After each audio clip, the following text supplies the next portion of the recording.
Hello everyone, welcome to my channel. আমি মনীষ দাস, মনীষ Das art studio YouTube চ্যানেলের নতুন একটা আর্ট ভিডিওতে তোমাদের সকলকে স্বাগত। আজকের ভিডিওতে আমি তোমাদের বুদ্ধদেবের ড্রয়িংটা পেন্সিল কালারের মাধ্যমে কালার করে দেখাচ্ছি।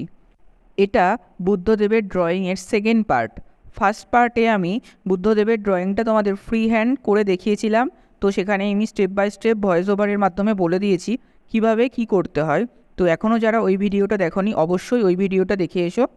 আজকের ভিডিওটায় আমি তোমাদের বুদ্ধদেবের ড্রয়িংটা কালার করে দেখাবো, তার সাথে সাথে স্টেপ বাই স্টেপ কীভাবে পেন্সিল কালার ইউজ করতে হয় এবং কিভাবে করলে তোমরা খুব সহজে কালার মিক্সিং করতে পারবে সেই বিষয়েও দেখাবো। তো তোমরা ভিডিওটা প্রথম থেকে শেষ পর্যন্ত পুরোটাই দেখো। তাহলে বেশি কথা না বলে ভিডিওটা শুরু করা যাক।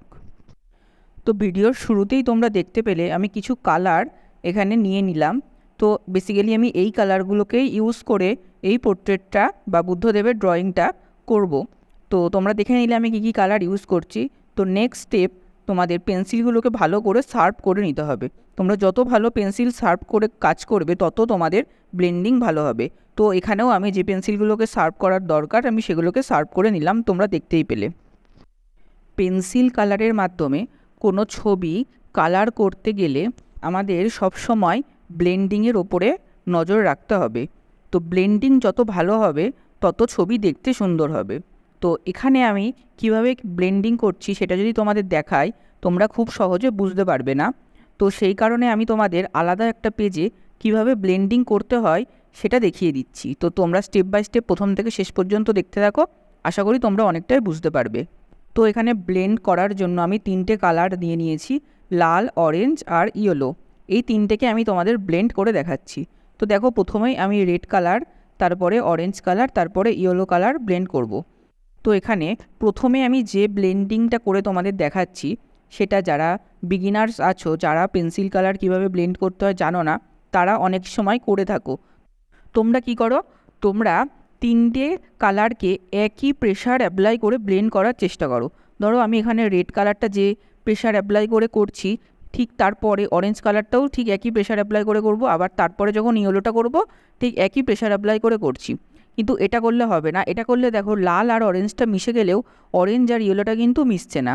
এটা কখনোই করা যাবে না, তিনটেকে সমান প্রেশার অ্যাপ্লাই করে ব্লেন্ড করা যাবে না।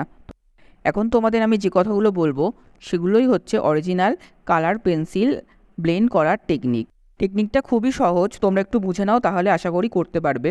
তো এখানে আমি রেডের সাথে ইয়েলোটাকে ব্লেন্ড করতে চাইছি, তখন আমি কি করব, রেড কালারটাকে প্রেশার অ্যাপ্লাই করে প্রথমে দেওয়া স্টার্ট করব। দিতে দিতে প্রেশার হালকা করে আমি কালারটাকেও হালকা করে দেবো। অর্থাৎ যখন আমি প্রেশার দিয়ে রং করছি তখন আমার সেই জায়গাটার কালারটা ডিপ হচ্ছে, আবার যখন আমি প্রেশার হালকা করে দিচ্ছি সেই জায়গাটার কালার কিন্তু আমার লাইট হয়ে যাচ্ছে। ঠিক একইভাবে অরেঞ্জ কালারটা যখন করব সেই অরেঞ্জ কালারটাকেও আমাকে প্রেশার অ্যাপ্লাই করে ডিপ থেকে লাইটের দিকেই যেতে হবে। অর্থাৎ আমি যে কালারের সাথে যে কালারটাই ব্লেন্ড করি না কেন সবগুলোর ক্ষেত্রেই আমাকে ডিপ থেকে লাইট পুরোটাই দিতে হবে। এমন নয় যে যেখানে আমার শুধু যদি ডিপ থাকে আমি সেখানে ডিপ করেই ঘষবো, এমন করলে হবে না। সেখানেও আমাকে ডিপ থেকে লাইটের দিকেই যেতে হবে, কারণ যদি আমি তা না করি পরের কালারটার সাথে আমি আর আগের কালারটাকে ব্লেন্ড করতে পারবো না। যেটা তোমরা আগের ক্ষেত্রে দেখলে যে আমি তিনটে প্রেশার একই দিয়ে মেশানোর চেষ্টা করলাম, সেটা কিন্তু হলো না। কিন্তু নেক্সট আমি যেটা করছি সেটা দেখো, আমি ডিপ থেকে লাইট করছি, রেড কালারটা প্রথমে ডিপ থেকে লাইট করে নিলাম। ঠিক একইভাবে অরেঞ্জ কালারটাও যখন রেডের সাথে মেশাচ্ছি তখন কিন্তু ডিপ থেকে লাইটেই যাচ্ছি, অর্থাৎ ডিপ টোনটাও দিচ্ছি আবার লাইট টোনটাও দিচ্ছি, যার কারণে কিন্তু দুটো কালার মিশে যাচ্ছে এবং কোনো রকম মাঝখানে কোনো দাগের সৃষ্টি হচ্ছে না। ঠিক একইভাবে তোমাদেরকেও করতে হবে। তো তোমরা আমি কিভাবে ব্লেন্ড করছি সেটা দেখো, আশা করি অনেকটাই বুঝতে পারবে। তো তোমরা যাতে সহজে বুঝতে পারো ওই জন্য আমি আর একটা কালারও তোমাদের ব্লেন্ড করে দেখাচ্ছি। সেখানে আমি Prussian blue, deep green, light green এই তিনটে কালারই নিয়েছি।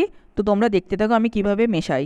আগের যে কথাগুলো বললাম আমি সেই কথাগুলো মাথায় রেখে বা সেই স্টেপগুলোকে ফলো করেই কিন্তু আমি এই কালারগুলোকেও ব্লেন্ড করে নিচ্ছি। তো তোমরা দেখতে থাকো।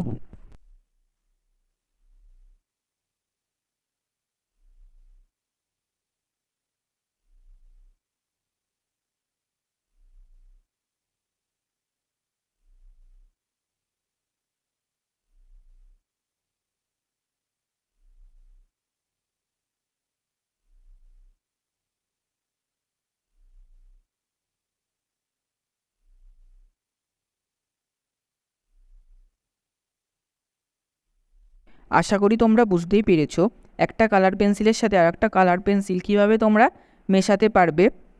তো আমি খুব সহজভাবে তোমাদের বলে দিলাম।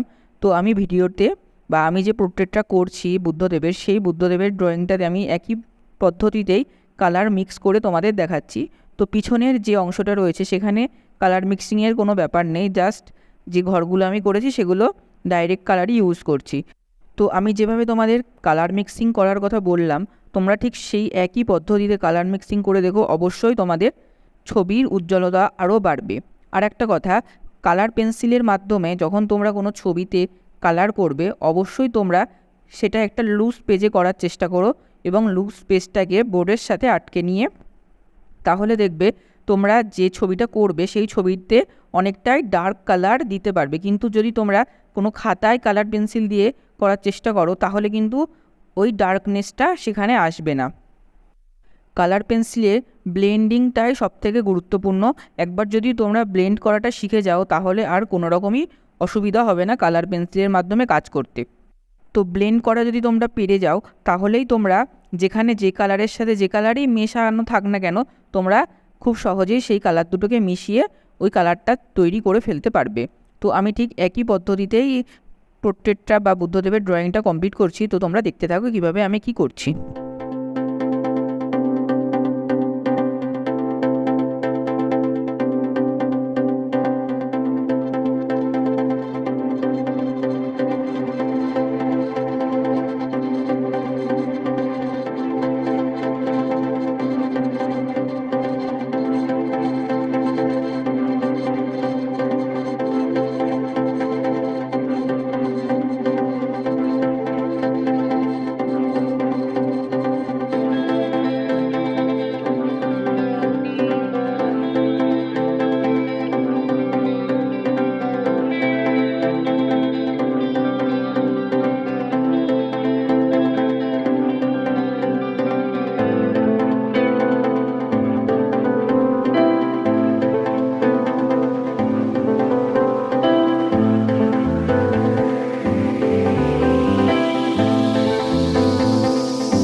ফেসটা আমি কিভাবে ব্লেন্ড করছি বা কি কালার অ্যাপ্লাই করছি সেটা আমি আর এই ভিডিওতে তোমাদের দিতে পারলাম না, কারণ ভিডিওটা আমি রেকর্ডিং স্টার্ট করেছিলাম কিন্তু কোনো একটি কারণবশত রেকর্ডিংটা অন হয়নি, যার কারণে এই পার্টটায় আমি আর তোমাদের ফেসটা পুরো দেখাতে পারলাম না। কিন্তু আমার কমপ্লিট হয়ে গেছে। কমপ্লিট হওয়ার পরে ফেসটা কেমন লাগছে আমাকে অবশ্যই কমেন্টে জানিও।